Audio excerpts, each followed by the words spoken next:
Sesuai dengan permintaan dari pengurus Dharma Cakratra, saya untuk menyampaikan dengan topik Purpose of Life in Buddhism dengan terjemahan secara umum tujuan hidup dalam agama Buddha. Bapak dan Ibu saudara-saudara, tujuan hidup ini penting karena kita orang yang hidup sebagai manusia. Kalau kita tidak hidup, ya untuk apa kita punya tujuan hidup? Tetapi biasanya orang ketika ditanya, apa sih tujuan hidupmu?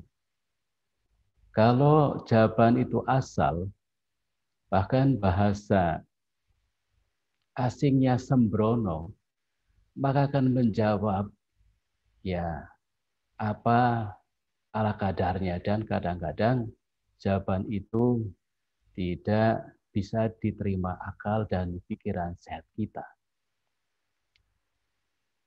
Bapak dan Ibu saudara-saudara, tentu kita membahas secara dhamma ajaran Guru Agung Buddha Gautama.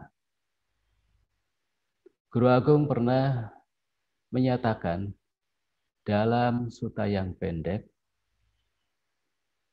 Owada Patimokkha, yang dalam bahasa Pali disebutkan Nibbanan Paramang Sukha. Nibbana adalah tertinggi. Demikian sabda para Buddha. Jadi, kita jelas sekali sebagai umat Buddha memiliki tujuan, kebahagiaan. Dan kebahagiaan itu adalah kebahagiaan yang tertinggi. Kalau kebahagiaan itu masih mendatangkan penderitaan, kekecewaan, ketidakpuasan, itu sesungguhnya bukanlah tujuan.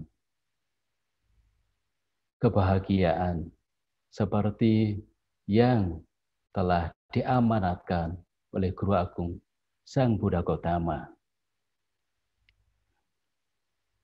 Namun Guru Agung selalu menyatakan bahwa kebahagiaan yang tertinggi itu apabila seseorang bisa mengatasi derita. Ketika seorang bisa melenyapkan derita karena mengetahui sebab derita. Ketika sebab derita itu telah diketahui dan dipotong, maka lenyaplah derita. Lenyapnya derita itulah kebahagiaan yang tertinggi. Masyarakat Barat, Western, biasanya dalam belajar Dhamma agak berbeda dengan konteks yang biasanya secara umum dijelaskan oleh mereka yang melihat dari sisi sistematik sesuai dengan Dhamma. Itu yang ditulis dalam Pali Pitaka. Yaitu biasanya secara sistematisnya akan dijelaskan mulai dari duka, adanya duka. Tetapi orang Barat lebih cenderung dalam penjelasan itu dimulai dari kebahagiaan. Bahwa tujuan hidup adalah kebahagiaan. Ya memang, tujuan hidup adalah kebahagiaan. Lenyapnya penderitaan itulah kebahagiaan. Nah, dengan pemahaman seperti itu, membuat orang berpikir seolah-olah bukan seolah-olah ajaran Buddha bukan ajaran yang pesimistis. Karena biasanya kalau dijelaskan apa-apa duka, apa-apa derita, suffering. Nah ini seringkali mengkonotasikan bahwa ajaran Buddha itu adalah pesimis. Tentu tidak demikian. Karena itu tergantung bagaimana memberikan satu penjelasan atau uraian mulai dari mana. Tapi kenapa orang-orang Barat itu lebih senang menjelaskan dari kebahagiaan? Karena sesungguhnya melihat ya bahwa dari satu sisi masyarakat Barat itu juga memang orangnya kan selalu happy. Kalau kita melihat latar belakang masyarakat Barat sejak zaman Renaissance, yaitu abad pembaharuan pada abad ke-16, kurang lebihnya, orang-orang Barat ini kan memasuki abad modern. Di timur, masyarakat timur belum modern, tetapi orang-orang Barat sudah modern. Karena apa? Orang Barat hidupnya sudah makmur. Hidupnya mencapai pada titik kemakmuran setelah mengalami masa-masa kesulitan. Karena itu cara berpikirnya ya, cara berpikir yang cenderung sebenarnya ke arah keduniawian. Ini kalau salah nanti tolong dikoreksi. Tetapi menurut pemahaman saya kurang lebih demikian. Tetapi dari sisi lain orang Barat melihat barangkali bahwa dari analisa ya belajar Dhamma bahwa ya ajaran Buddha tujuannya toh juga mencapai kebahagiaan dan kebahagiaan yang tertinggi. Nah, supaya lebih jelas Bapak dan Ibu saudara sekalian, saya ingin menguraikan dua jenis kebahagiaan. Ini ditulis dalam Anguttara Nikaya. Ya. Dua kebahagiaan ini, yang pertama adalah kebahagiaan samisa sukha, yaitu kebahagiaan yang menitik beratkan kepada hal-hal yang bersifat kebendaan atau materi atau keduniawian. Yang kedua adalah niramisa sukha, yaitu kebahagiaan yang tidak menitik beratkan kepada materi, kepada kebendaan, tetapi pada pelatihan batin. Bagaimana melatih batin, mendapatkan kebahagiaan secara bertahap yang akhirnya orang bisa merealisir kebahagiaan yang tertinggi itu sendiri, yaitu bebasnya dari derita.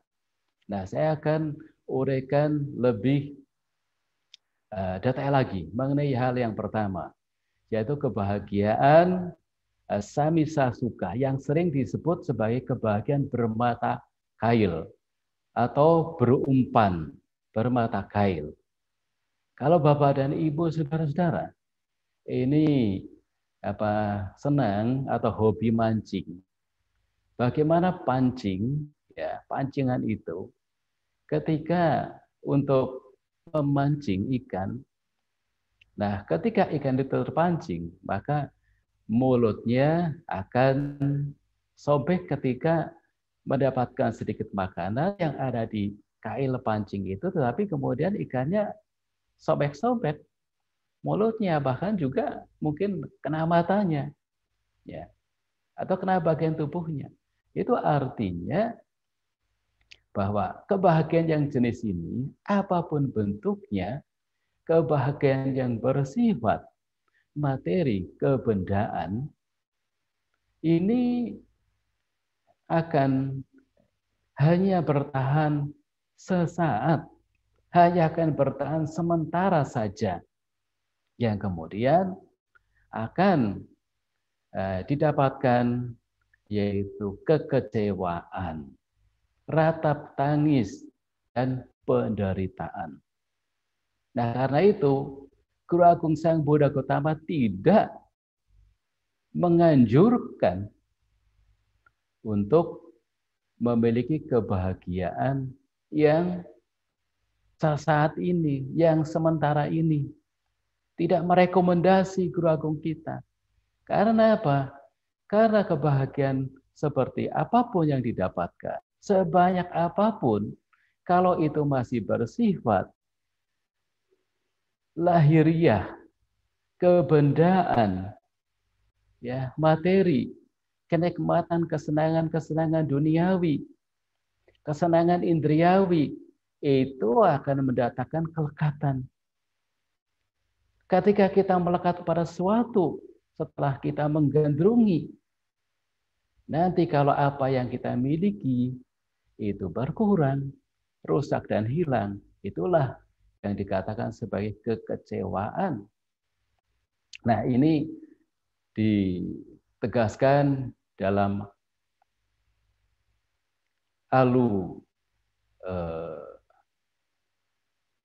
dalam salah satu suta, ya. Sutanya ini suta panjang, ya. Dalam Suta Pitaka Majjhima Nikaya. Nah, beliau menjelaskan bahwa kenikmatan kesenangan indriawi yang didapatkan, nah, ini akan mendatangkan kekecewaan, akan mendatangkan penderitaan. Diumpamakan, ya, seperti, ya,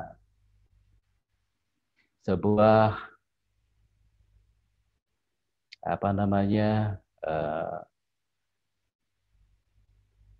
fata morgana yang sesaat kemudian lenyap, ya, seperti embun, ya, kenikmatan itu kemudian lenyap. Nah, itu tidak bisa bertahan dan untuk waktu yang lama.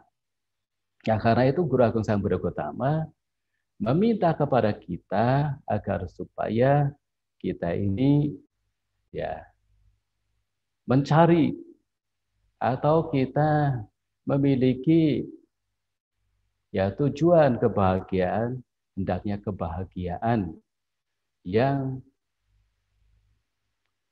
lebih tinggi, yaitu kebahagiaan yang tidak mendatangkan kekecewaan. Kebahagiaan yang tidak bermata kail, yaitu nira misa sukha. Karena kalau kebahagiaan seperti itu, maka akan mendatangkan kebahagiaan yang sesungguhnya, mutlak, absolut, bukan kebahagiaan yang sementara. Karena kalau kebahagiaan itu, ya, bersifat sementara, maka itu akan membawa kita pada lingkar kilesa. Apa lingkar kilesa itu? Yaitu lingkar kekotoran batin. Nah, kekotoran batin yaitu menimbulkan keserakahan, menimbulkan kebencian, ratap tangis, dan penderitaan.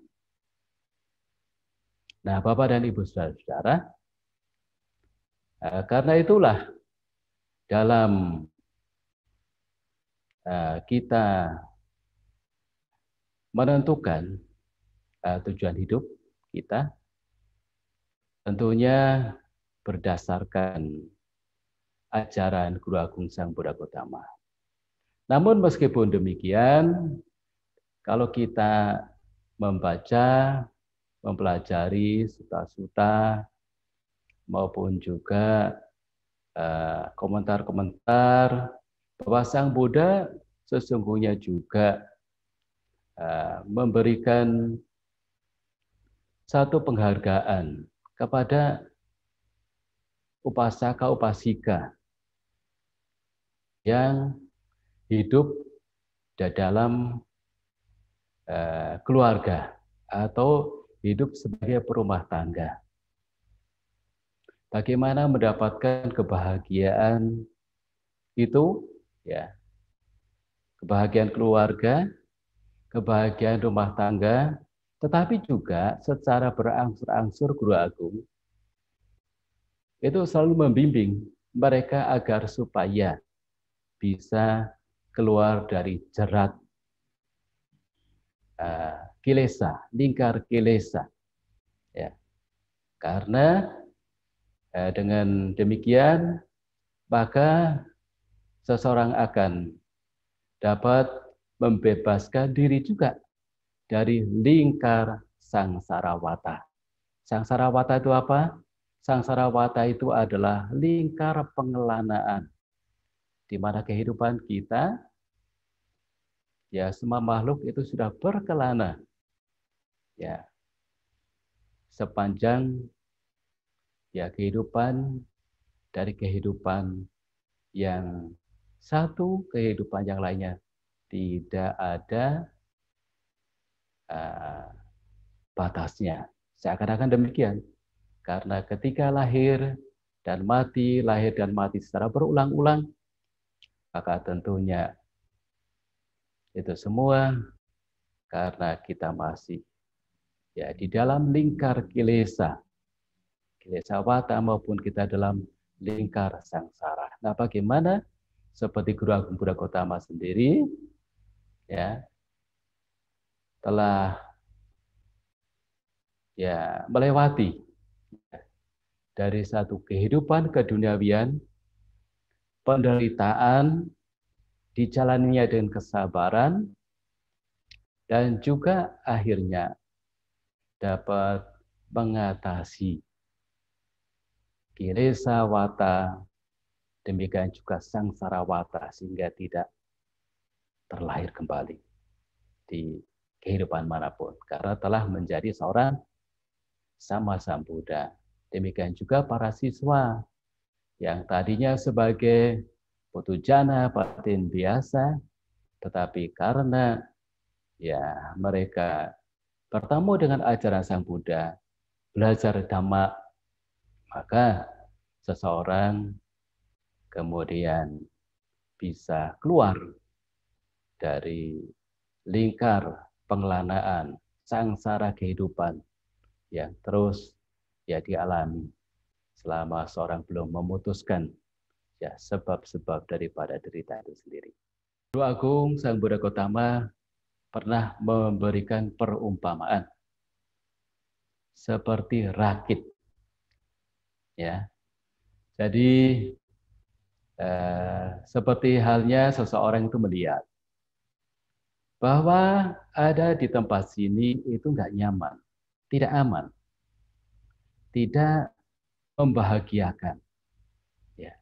Banyak tatap tangis, banyak penderitaan, banyak kesulitan, banyak masalah. Lalu seseorang yang cerdas, seseorang yang pandai melihat bahwa di seberang sana itu ada tempat yang aman, ada tempat yang nyaman, ada tempat yang bebas dari ratap tangis, kekecewaan, penderitaan, dan berbagai kesulitan. Maka orang yang cerdas, orang yang pandai, lalu berpikir, bagaimana saya bisa sampai di seberang sana yang harus melewati sungai yang lebar dan luas,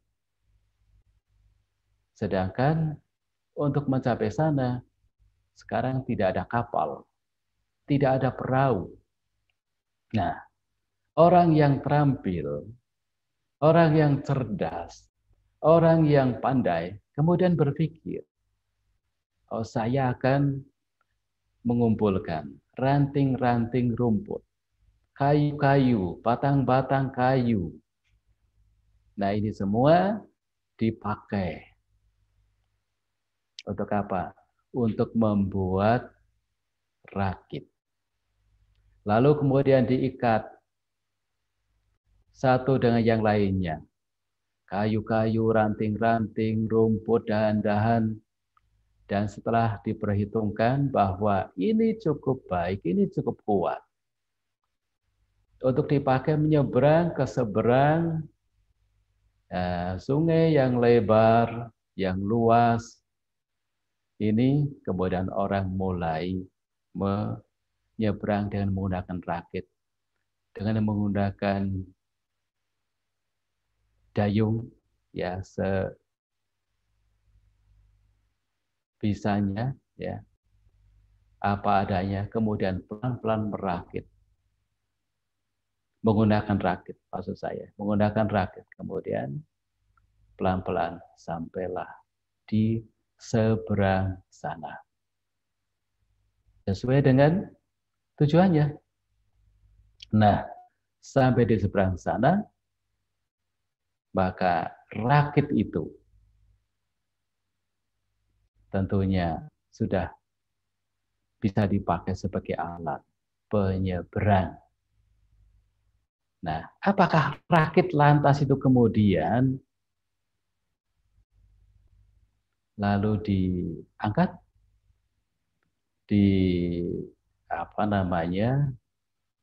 angkat, dipanggul atau diletakkan di kepala, digotong? Tentunya rakit itu ya tidak dibawa lagi, ditinggalkan karena telah dipakai untuk menyeberang dari seberang sini ke seberang sana. Nah, dhamma juga demikian. Dhamma, laksana rakit, dipakai untuk menyeberang dari seberang sini ke pantai seberang sana yang aman, yang bebas dari segala ratap tangis, penderitaan, dan penuh dengan kebahagiaan, bahkan kebebasan. Nah, Bapak dan Ibu saudara-saudara sekalian, dalam belajar Dhamma, ajaran Guru Agung Buddha Gautama, ya kita memang tidak bisa serta-merta belajar, lalu menghafal, belajar, lalu kemudian ya bisa menguasai, bisa mengerti, bisa memahami. Nah, itu semua tentunya secara bertahap-tahap pula. Yang penting bagaimana? Niat kita belajar Dhamma. Belajar Dhamma bukan tujuan setelah kita memiliki pengetahuan agar supaya kita ini terlihat pandai, kita terlihat bisa ya punya satu wawasan yang ketika berdebat memenangkan perdebatan, atau juga untuk mempertontonkan ya seolah-olah sebagai seorang yang menguasai Dhamma. Ya. Tetapi belajar Dhamma adalah belajar untuk menjadikan diri kita menjadi lebih baik. Tentunya Dhamma yang kita pelajari itu kita renungkan dari sisi-sisi sesuai dengan kebijaksanaan tidak. Nah, pengertian kita itu ya mengarah kepada Dhamma yang membawa kebebasan tidak, membawa kebahagiaan tidak. Nah, kalau Dhamma itu yang kita pelajari itu hanya membuat kita ya menjadi orang yang memiliki keakuan, ya bukan malah mengurangi keakuan, tentunya Dhamma itu menjadi kurang ya tepat sasaran. Ya, diumpamakan seperti seseorang yang pergi ke satu tempat di mana di sana ada ular. Kemudian ular-ular itu karena kita tidak tahu bagaimana ular itu, kita mendekati ular. Ya. Kita tidak tahu bagaimana memegang ular, memegang kepalanya atau memegang badannya atau memegang ekornya. Nah, ketika kita tidak memiliki pemahaman yang benar tentang bagaimana bersahabat dengan ular, memegang ular, maka ular itu akan menggigit kita. Nah, demikian juga perumpamaan dalam Dhamma bahwa kalau kita juga ya salah dalam memahami Dhamma, ya, sehingga tidak menimbulkan pemahaman tentang kebijaksanaan, ya, yang membawa perkembangan dan kemajuan batin kita, sehingga berkurangnya kilesawata, pengotor pikiran yang berupa keserakahan, kebencian, ketidaktahuan, ya, maka ya belajar Dhamma ini akan mendatangkan kerugian bagi kita sendiri. Bahkan dikatakan kalau kita juga ya memiliki pandangan salah tentang Dhamma, pemahaman tidak sesuai dengan kebijaksanaan, itu akan mengantarkan seseorang sekalipun sudah mengenal Dhamma ke alam-alam rendah yang lama sekali.